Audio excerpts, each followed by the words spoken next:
અમદાવાદની seventh day સ્કૂલનો વહીવટ સરકાર હસ્તગત કરતા વાલીઓમાં ખુશીનો માહોલ છે। વાલીઓએ બાળકોની સુરક્ષા માટે સરકારના નિર્ણયને આવકાર્યો છે। છેલ્લા 15 વર્ષથી શાળા મનમાની કરતી હોવાનો વાલીઓનો આરોપ છે।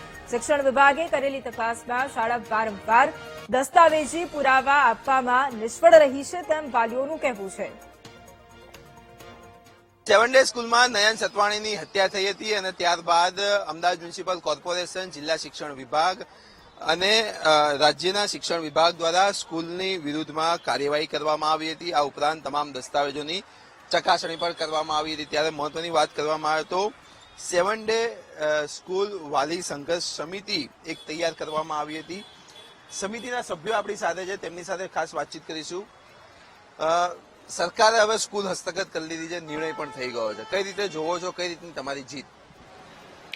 હું આ જે માસૂમ નયનની હત્યા પછી જે કંઈ પણ શિક્ષણ વિભાગ દ્વારા અને અમદાવાદ મ્યુનિસિપલ કોર્પોરેશન દ્વારા તપાસ કરવામાં આવી અને માનનીય હાઈકોર્ટના આદેશ પછી જે કંઈ પણ તપાસ થઈ અને તેના બાદ જે આ શિક્ષણ વિભાગ દ્વારા ગુજરાત સરકાર દ્વારા જે નિર્ણય લેવામાં આવ્યો છે આ નિર્ણયને સમગ્ર સમાજ આવકારે છે અને દરેકે દરેક શાળામાં ભણતા વિદ્યાર્થીઓ અને વિદ્યાર્થીઓના વાલીઓને હું આ નિર્ણય બાદ અભિનંદન પાઠવું છું।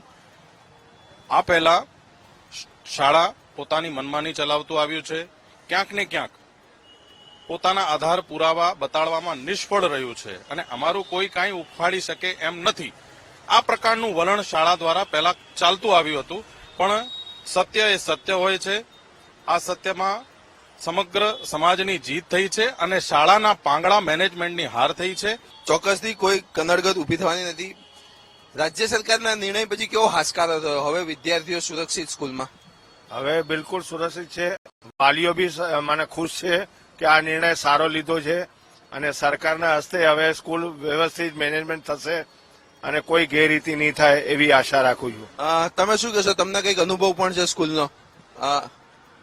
અમારે આ સેવન ડે સ્કૂલમાં મારી ફેમિલીના 3 છોકરાઓ ભણ્યા છે। મને આ સેવન ડે સ્કૂલનો 25 વર્ષથી ખ્યાલ છે કે આ છેલ્લા 15 વર્ષથી આ લોકોએ ગેરરીતો ચાલુ કરેલી એ જાણવા મળેલી અને એ વસ્તુ આપણને આમાં આજે નયનનું મર્ડર થયું એમાંથી આપણને ખ્યાલ આવ્યો, વાલીઓ બધા જાગૃત થયા અને પછી જે એમને તપાસમાં ખબર પડી અને એમાંથી આપણને ખ્યાલ આવ્યો કે સ્કૂલોમાં આવું બી હોય છે અને કોલેજ ગેરરીતિ એ લોકો ચલાવી છે એવી બી જાણ થઈ। હવે સરકારશ્રી હસ્તક લીધા પછી સરકારશ્રી જો આમાં એકદમ સારી રીતે વહીવટ કરશે તો મને પૂરેપૂરો વિશ્વાસ છે કે વાલીઓના જે અત્યારે 10,000 છોકરાઓ ભણે છે એમનું ભવિષ્ય સારું જશે।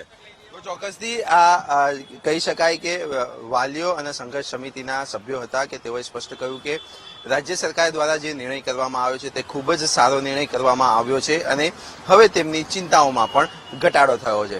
કેમેરામેન રાજેશ ગઢવી સાથે હું પાર્થ જાની, વીટીવી ન્યૂઝ, અમદાવાદ। તો અમદાવાદની સેવન્થ ડે સ્કૂલને સરકાર હસ્તક કરવામાં આવી। સેવન્થ ડે સ્કૂલ સામેની કાર્યવાહી પર શિક્ષણ મંત્રી પ્રદ્યુમન વાઝાનું નિવેદન। તપાસમાં ગેરરીતિઓ અને અનિયમિતતા ધ્યાને આવી છે તેવું શિક્ષણ મંત્રીનું કહેવું છે। તપાસ સમિતિના અહેવાલ બાદ રાજ્ય સરકારનો આ નિર્ણય છે। વિદ્યાર્થીના મોતની ઘટના બાદ હવે તપાસ સમિતિની રચના કરવામાં આવી હતી। સેવન્થ ડે સ્કૂલમાં એક અઘટિત ઘટના પણ બની હતી।